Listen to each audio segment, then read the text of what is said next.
이 위해서 말씀에 집중할 수 있기를 주님의 이름으로 축복합니다. 전도서 3장 12절 말씀을 보면 따라서 합니다. 사람이 사는 동안에 기뻐하며 선을 행하는 것보다 더 나은 것이 없는 줄을 내가 알았노라. 아멘. 사람이 살면서 기뻐하며 선을 행하는 것보다 더 나은 것이 없다. 믿으십니까? 우리가 살면서 정말 기쁨으로 선을 행하는 것보다 더 나은 건 없는 것 같습니다. 오늘 말씀에도 바로 그런 부분을 우리에게 나타내 주고 있는데요. 7절에 보면 주께서 내 마음에 두신 기쁨. 주께서 내 마음에 두신 기쁨은 그들의 곡식과 새 포도주가 풍성할 때보다 더하니이다. 아멘. 최고의 기쁨을 이렇게 표현하고 있다고 볼 수 있습니다. 다시 전도서 6장 18절에도 보면 사람이 해 아래서 하는 모든 수고 중에서 낙을 누리는 것이 선하고 아름다움을 보았나니 그렇게 표현하고 있어요. 해 아래서 수고한 모든 수고 중에서 낙을 보는 것,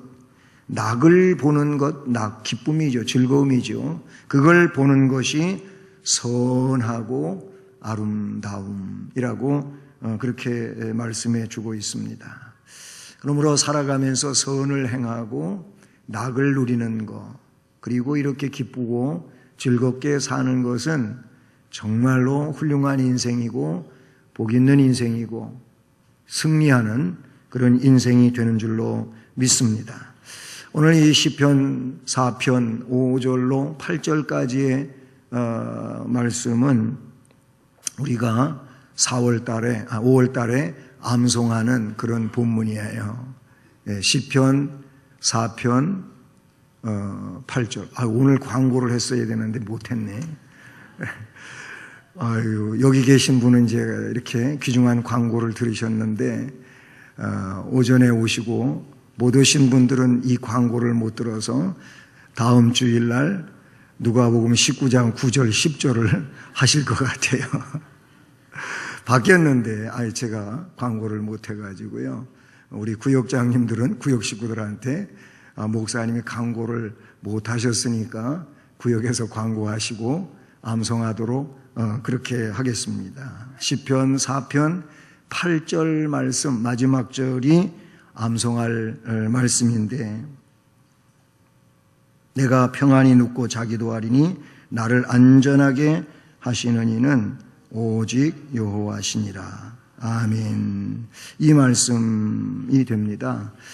암송하시기를 바라요. 이게 우리가 5월 중에 암송할 말씀입니다. 예수님을 믿으면서 신앙생활을 하는데 아주 중요한 거는 뭐냐면 마음의 평안인 줄로 믿습니다. 예수님을 구주로 믿고 그리고 하나님을 아버지로 섬기고 그래서 하나님의 약속의 말씀을 의뢰하고 신뢰하고 그렇게 신앙생활을 해나가는 우리들이 삶의 내용 가운데 제일로 중요한 게 마음의 평안이라고 볼 수가 있습니다. 예수 믿으면 마음의 평안이 생기는 겁니다. 전능하신 하나님을 아버지로 섬기고 그렇게 신앙으로 살면 마음이 평안하게 돼 있습니다. 또 주님이 우리에게 세상에서 얻을 수 없는 하늘의 평안을 주신다고도 요한복음 14장 27절에서 말씀해 주고 있다는 사실이죠.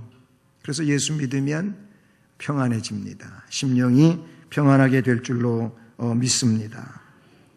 근데 이 평안을 왜 얻지를 못하고 또 누리지를 못하고 사느냐? 역시 세상에 집착하기 때문이다. 이렇게 볼 수가 있어요. 그러니까 집착해야 될 때 집착을 해야 되는데 집착하지 않아야 될 때 집착하니까 결국은 하나님이 우리에게 주시기를 원하시는 그 심령의 평안을 얻을 수가 없는 것이지요. 세상의 집착, 즉 소유에 대한 집착, 소유에 대하여 집착하면 마음의 평안은 깨질 수밖에 없습니다. 마음의 평안이 깨지면 기쁨은 날아갑니다. 기쁨이 날아가 버리면 그 순간부터 여러 가지 분노, 고통, 아픔, 갈등 이런 것이 반복적이고 연속적으로 찾아와 가지고 내 마음을 기쁘지 않게 만들어요. 그러니까 마음에 기쁨이 없으면 평안도 없고, 그래서 괜히 헝클어진 마음으로 그렇게 복잡하게 세상을 살아갈 수밖에 없게 되는 것이지요. 그러니 우리는 소유에 대한 집착보다는 하나님의 사랑 가운데 머물러야 된다, 이렇게 볼 수가 있어요. 그러기 위해 현재의 삶에 하나님의 주신 분복으로 생각하고 하나님 의지하고 믿음으로 약속을 따라 나아가는 은혜자들이 되기를 주님의 이름으로 축복합니다. 그렇게 신앙으로 나아가기 위해서 오늘 말씀은 따라서 합니다. 여호와를 의지할지어다. 아멘. 여호와를 의지할지어다, 이렇게 말씀하고 있습니다. 그래서 시작하는 말씀 5절에 의의 제사를 드리고 여호와를 의지할지어다, 이렇게 말씀하고 있어요. 여호와를 의지해야 된다는 그런 말씀이 되는 것이죠. 근심과 걱정이 많은 시대에서 평안하고자 하는 것은 사람들의 공통분모와도 같습니다.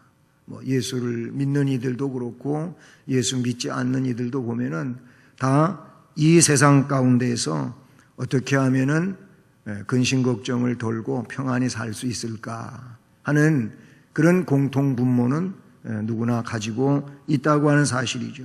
그런데 그런 바람대로 잘 되지가 않지 않습니까? 바람대로 되지를 않아요. 우리들의 행복을 파괴하는 내면의 어둠 때문에 그렇다고 볼 수가 있어요. 그 어둠이 뭐냐면은 바로 죄 혹은 죄성이라는 겁니다. 이 내용은 우리로 하여금 자꾸 엉뚱한 데 욕심을 갖게 만들어요. 그리고 집착하게 만드는 거죠.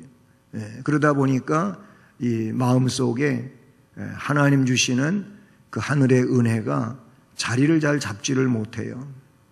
그런 것들로 어두워져 있고 그런 것들로 팽창되어 있고, 그래서 결국 내 마음속에 하늘의 은혜가 그렇게 작용을 하는데 여러 가지 어려움이 있다, 그런 얘기인 것이죠.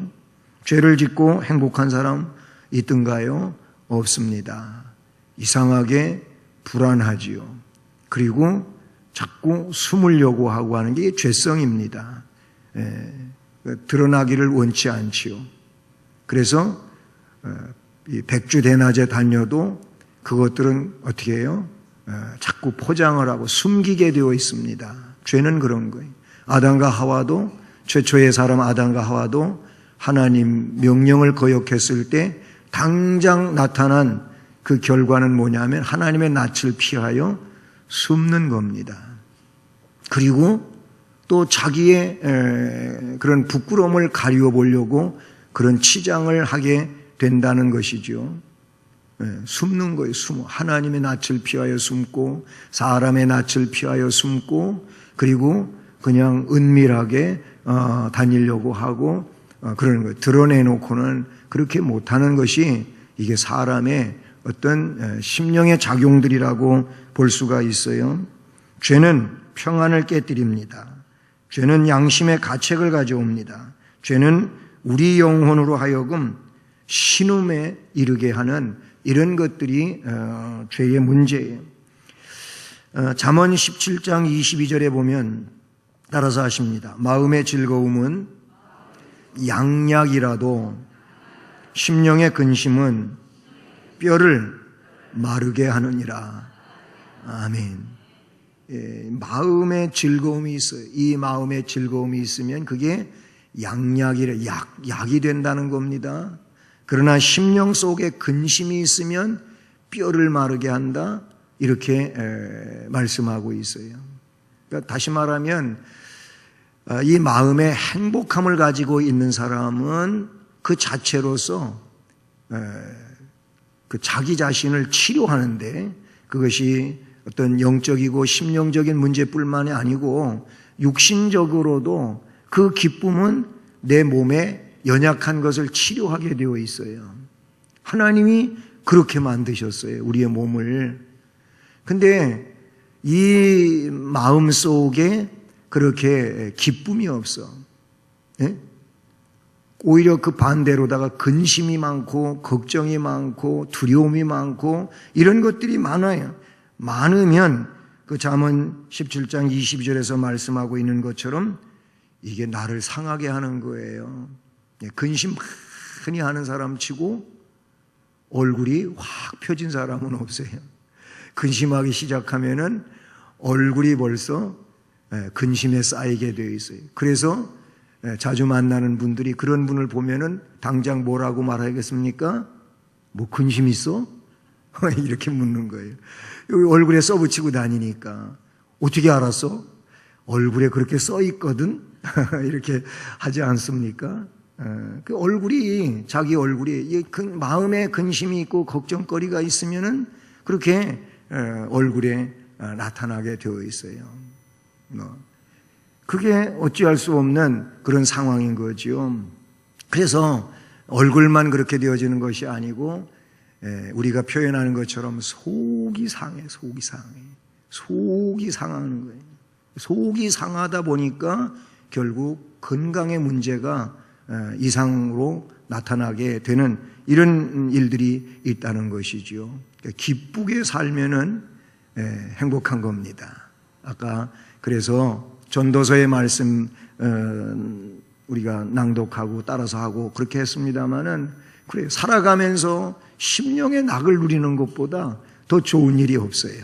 할렐루야. 행복하시길 바랍니다. 근데 그렇게 하려면은 어떻게 해야 되냐면 말씀해 보니까 여호와께 의의 제사를 드리라는 거예요. 여호와께 의의 제사를 드리고 그리고 여호와를 의지할지어다. 그렇게 말씀하고 있어요. 여기서 의의 제사를 드리고 여호와를 의지하라고 했는데 죄를 가지고 하나님께 나아갈 수는 없잖아요. 죄를 가지고 하나님 앞에 의의 제사를 드릴 수는 없잖아요. 죄를 가지고 하나님을 의지할 수도 없어요. 그러므로 하나님께 나아가고 하나님을 의지하려면 세상의 방식을 버려야 되고 의의 제사를 드려야 될 줄로 믿습니다.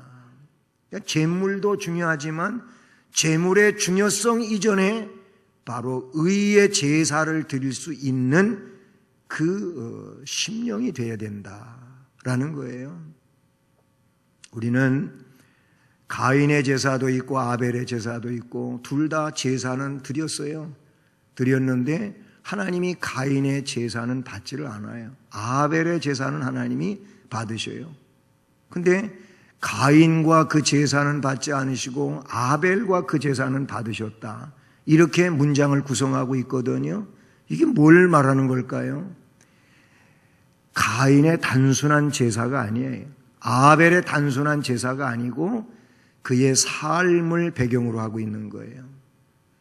가인의 삶과 제사, 아벨의 삶과 제사. 제사만 단순히 가지고 받고 안 받고 그러는 게 아니고 그 제사를 드릴 만한 삶이 안 됐어요. 가인은. 아벨은 그 제사를 드릴 만한 삶을 이루고 있는 거예요. 그래서 가인과 그 제사는 받지 않으시고, 왜냐하면 삶이 의로운 삶이 의의 제사를 드릴 수 있는 그 내용이 아니거든요. 이 점이 나타내주고 있는 것이죠. 의의 제사를 드리고 여호와를 의지하라고 하는 이 말씀의 의미는 그 내용으로부터 우리가 이해할 수 있다고 하는 사실인 것이죠.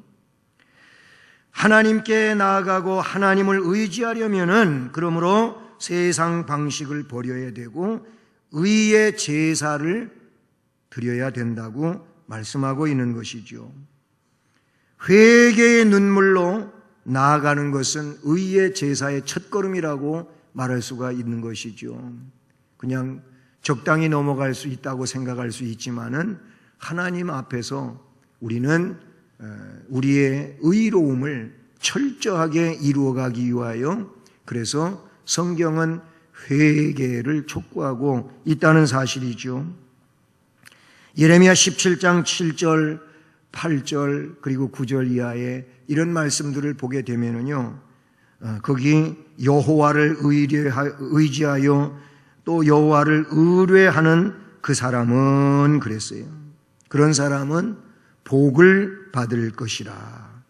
여호와를 의지하고 여호와를 의뢰하는 이 사람이 복을 받는데 그 사람은 어떤 사람과 같으냐면 물가에 심겨진 나무와 같다 그랬어요. 그래서 뿌리를 강변에 뻗치고 더위가 올지라도 두려워하지 아니하며 그 잎이 청청하며 가무는 해에도 걱정이 없고 결실이 그치지 아니함 같으니라. 아멘. 복 있는 사람 시편 1편에서 시냇가에 심겨진 나무와 같다고 하는 그 말씀하고 예레미야 17장 바로 이 7절 8절 말씀은 같은 의미를 가지고 있는 것이죠. 그러니까 여호와를 의지하고 여호와를 의뢰하는 것이 이 사람이 복 있는 사람이고, 복이 되는 것은 마치 시냇가에 심겨진 나무와 같기 때문이라고 말씀합니다. 그 여호와를 의지하거나 여호와를 의뢰한다고 하는 이 말이 의의 제사를 드리는 이런 내용이라고 볼 수가 있다는 사실이죠. 그래서 우리는 여호와께 의의 제사를 드리고 그 여호와를 의지하는 자가 되어야 된다 하는 거예요. 이런 자들에게 오늘 말씀은 뭘 이야기하냐면은 기쁨이 있다는 거예요. 그래서 주께서 내 마음에 두신 기쁨은 하고 7절에 말씀하고 있어요. 주께서 내 마음에 두신 기쁨은 그들의 곡식과 새 포도주가 풍성할 때보다 더하나이다. 아멘. 여러분, 주님께서 주신 마음의 기쁨, 이게 참 귀중한 일 같아요. 우리가 뭘 어떻게 해서 마음의 기쁨을 얻으려고 하는 이 내용은 그저 사람의 노력이고 방식일 뿐이죠. 그러나 여호와를 의지하고 그분에게 의의 제사를 드리고 이런 자들에게 하나님이 뭘 주시냐면은 마음의 기쁨을 주신다는 거예요. 할렐루야. 마음의 기쁨을 주셔요. 그러므로 주께서 주신 이 마음의 기쁨은 마치 곡식과 포도주가 풍성할 때보다도 더하니이다 이렇게 말씀해 주고 있어요. 평안을 기쁨과 관계가 있다는 것입니다. 기쁨이 없으면 평안도 없어요. 그런데 기쁨은 저절로 오는 것이 아니라는 겁니다. 기쁨은 환경에서 오는 것이 아니라 마음 속에서 일어나는 내용인 것이지요. 하나님과의 영적인 교제가 깊어지면 깊어질수록 그에게는 하나님이 기쁨으로 충만하게 그렇게 해주시는 줄로 믿습니다. 성도가 가지는 기쁨은 이 세상 사람들이 가지는 기쁨과는 달라요. 세상 사람들은 물질적인 그런 채움에 의해서 충족될 때 또는 명예, 지위 이런 것들을 얻을 때에 오는 것이지만 성도의 기쁨은 주님 안에서 누리는 구원의 기쁨에서부터 시작이 되는 줄로 믿습니다. 그러므로 성도의 기쁨은 신적인 것이고 하늘로부터 오는 것임을 믿습니다. 앞에도 얘기했지만 그래서 주님이 하신 말씀은 내가 너희들에게 평안을 주노라. 내가 너희들에게 주는 평안은 세상이 주는 그것과 같지 않다. 세상에서 얻을 수 없는 거라는 거예요. 그것은 우리 주님이 주시는 것이고 하늘에서 내려오는 것임을 믿습니다. 본문의 시는 다윗의 시편으로 나오고 있지 않습니까? 다윗이 말입니다. 이 말씀에 보면 주께서 주신 기쁨으로 인하여 기뻐하고 즐거워하고 있는 이 내용을 말씀하고 있어요. 다윗이 사실은 늘상 기쁨만 가지고 있었지는 않았을 것 같아요. 그도 역시 고난의 삶이 있었고 충격적인 삶이 그에게도 없지 않아 있었던 것이죠. 그런데도 불구하고 다윗은 그 하나님으로부터 받은 기쁨을 표현할 때 당시 농경사회에서 가장 중요한 곡식과 새 포도주가 풍성한 것보다 더한 기쁨이라고 이렇게 표현을 하고 있어요. 오늘날로 말하면 우리의 사회적인 지위가 높아지고 연봉이나 소득이 많아지고 그리고 위치가 더 확고해지고 높아지고 이런 일들과도 같은 거예요. 그래서 기뻐하는데 그거보다도 더한 기쁨이 주께서 나에게 주신 기쁨이라고 다윗은 표현하고 있다는 사실이죠. 여러분, 우리 주님으로 말미암아 우리에게 온 기쁨, 우리 하나님으로 말미암아 우리에게 온 기쁨은 세상에서 취직이 돼서 또는 돈이 많아져서 아니면 명예가 높아져서 아니면 어떤 능력이 나한테 주어져서 이것보다도 더한 것이 우리 하나님이 우리에게 주신 기쁨인 줄로 믿습니다. 그렇게 믿어져야 될 줄로 믿습니다. 그렇게 믿을 수 있는 것도 은혜고 복이 되는 줄로 믿습니다. 그렇습니다. 이런 세상적인 것보다도 우리 하나님께서 마음의 기쁨을 주신 것이 정말로 행복한 일이 아닐 수가 없는 것이죠. 주께서 주신 마음의 기쁨이 다윗에게만 있었던 것이 아니고 오늘 우리에게도 주님의 그 사랑과 역사와 능력으로 이 기쁨이 우리 안에서 크게 작용되어질 수 있기를 주님의 이름으로 축복합니다. 마지막으로 한 가지는 그러니 이런 사람들에게는 평안히 잠자는 생활이 오게 된다는 겁니다. 평안히 잠자는 생활이 온대요. 주님의 품이 너무 평안해서 포근해서 뭐라 그래요? 극세사 이불보다도 더 반질반질 보들보들 따사롭고 그래가지고 너무 평안해가지고 고요히 잠이 들 수도 있습니다. 여러분, 정말로 주님이 우리에게 주시는 평안함은 너무 놀라운 거예요. 그런데 성경에서도 주께서 주시는 평안으로 인하여 평안히 잠자는 생활이 이를 것을 오늘도 말씀을 해 주고 있다는 사실이죠. 그래서 마지막 8절에 내가 평안히 눕고 평안히 자기도 하리니 나를 안전히 살게 하시는 이는 오직 여호와시니라. 아멘. 우리가 이런 은혜 속에 있기를 주님의 이름으로 축복합니다. 예, 그래요. 사람에게 가장 편안한 시간이 있다면 잠자는 시간이 아닐까 이렇게 생각해 봅니다. 잠은 평안의 상징이기도 하지요.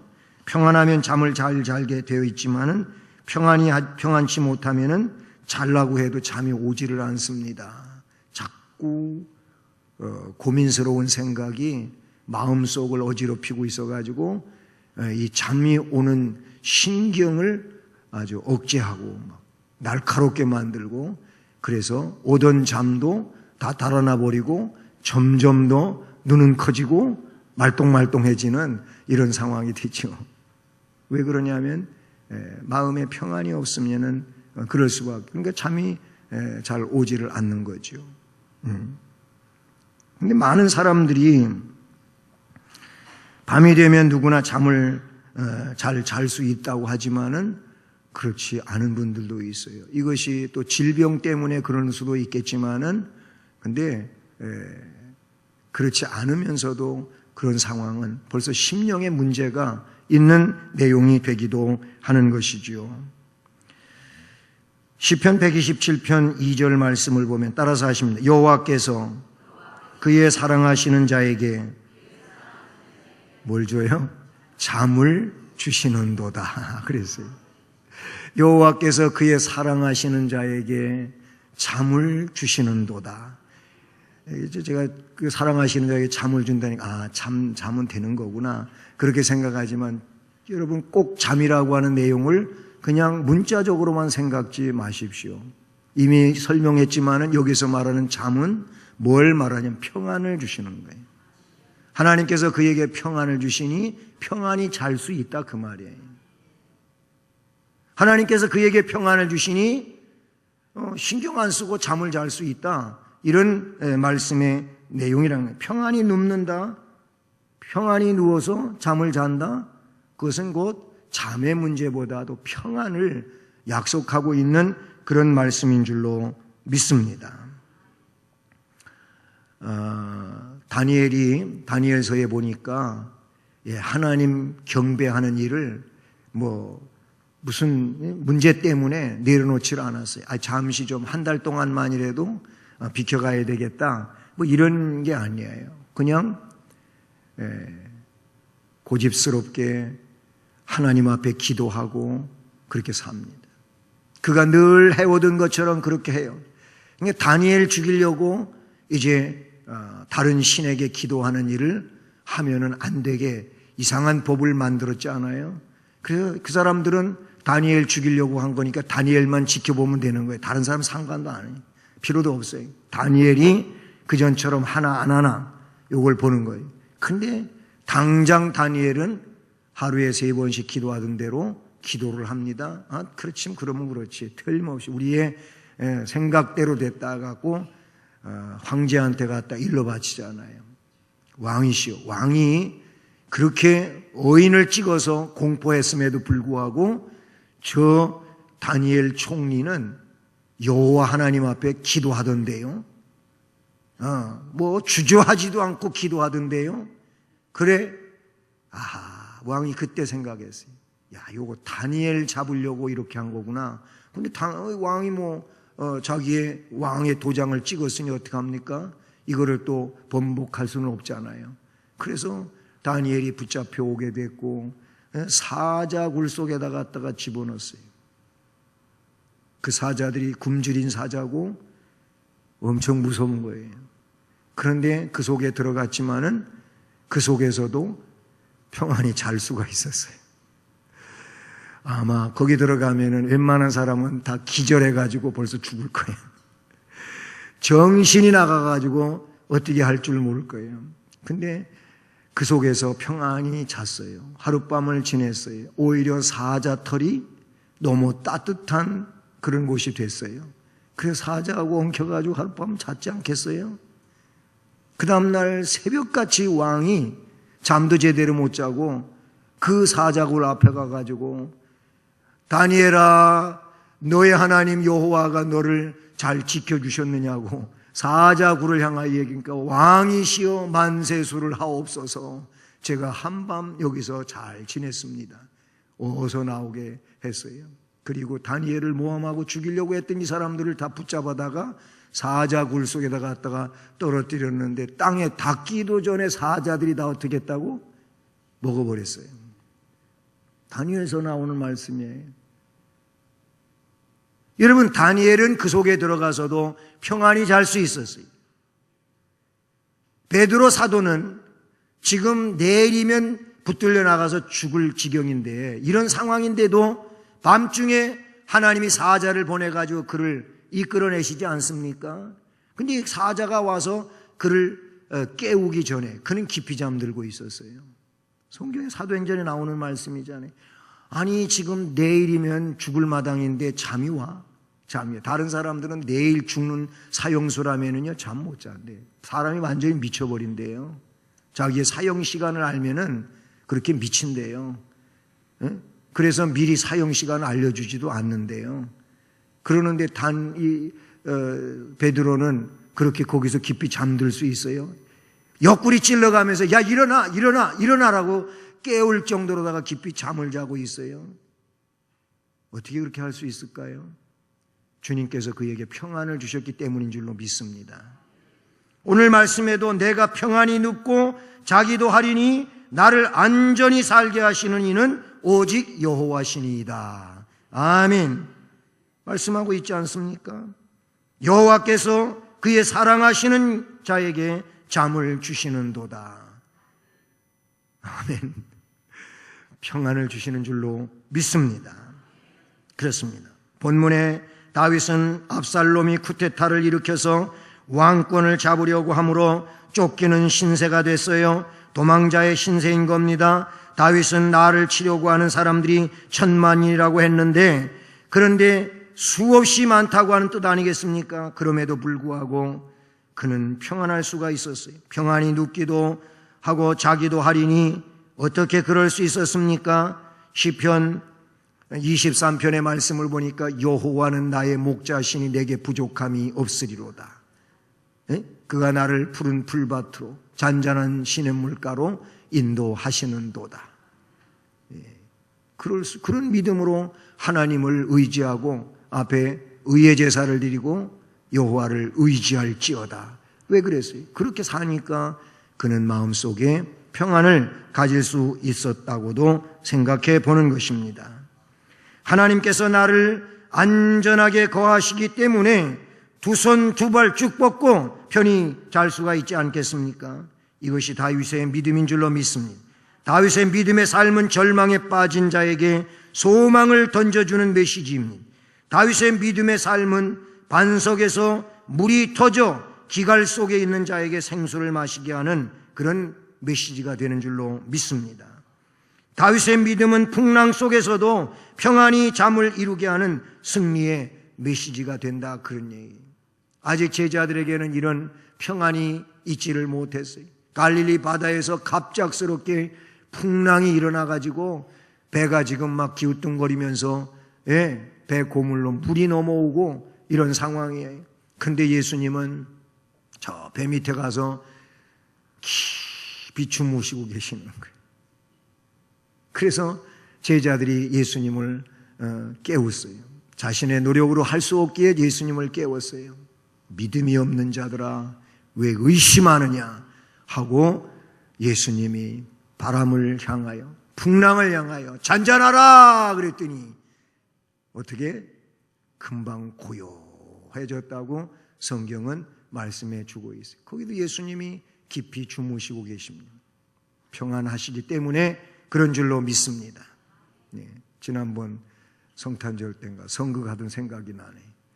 잔잔하라 이렇게 크게 해야 되는데 이게 잘 안 돼가지고 그런 일도 있었어요. 어쨌든 여러분, 우리는 평안을 가져야 될 줄로 믿습니다. 세상을 살아가면서 가장 필요로 하는 것은 평안인 줄로 믿습니다. 건강도 필요하고 물질도 필요하고 그것들을 얻기 위해서 땀 흘리는 궁극적 이런 역사도 필요하지만 우리는 그 일들을 진행할 때 주님이 주신 평안을 가지고 이 믿음으로 삶을 헤쳐나갈 수 있기를 주님의 이름으로 축복합니다. 나를 평안하게 해주시는 분은 바로 여호와 하나님이신 줄로 믿습니다. 나와 함께 하시는 주님이신 줄로 믿습니다. 그분에게 우리도 의의 제사를 드리고 여호와를 의지하는 이 믿음으로 살아갈 수 있기를 주님의 이름으로 축복합니다. 주께서 이때에 우리에게 마음의 기쁨을 주실 것이고 그리고 평안히 누울 수 있고 잠을 잘 수도 있게 그렇게 역사해 주실 줄로 믿습니다. 이 평안을 가지고 또 한 주간을 살면서 믿음 안에서 승리하시고 복된 역사를 이루어 나가는 우리 모두가 되기를 주님의 이름으로 축복합니다. 사랑의 하나님 아버지, 감사를 드립니다. 오늘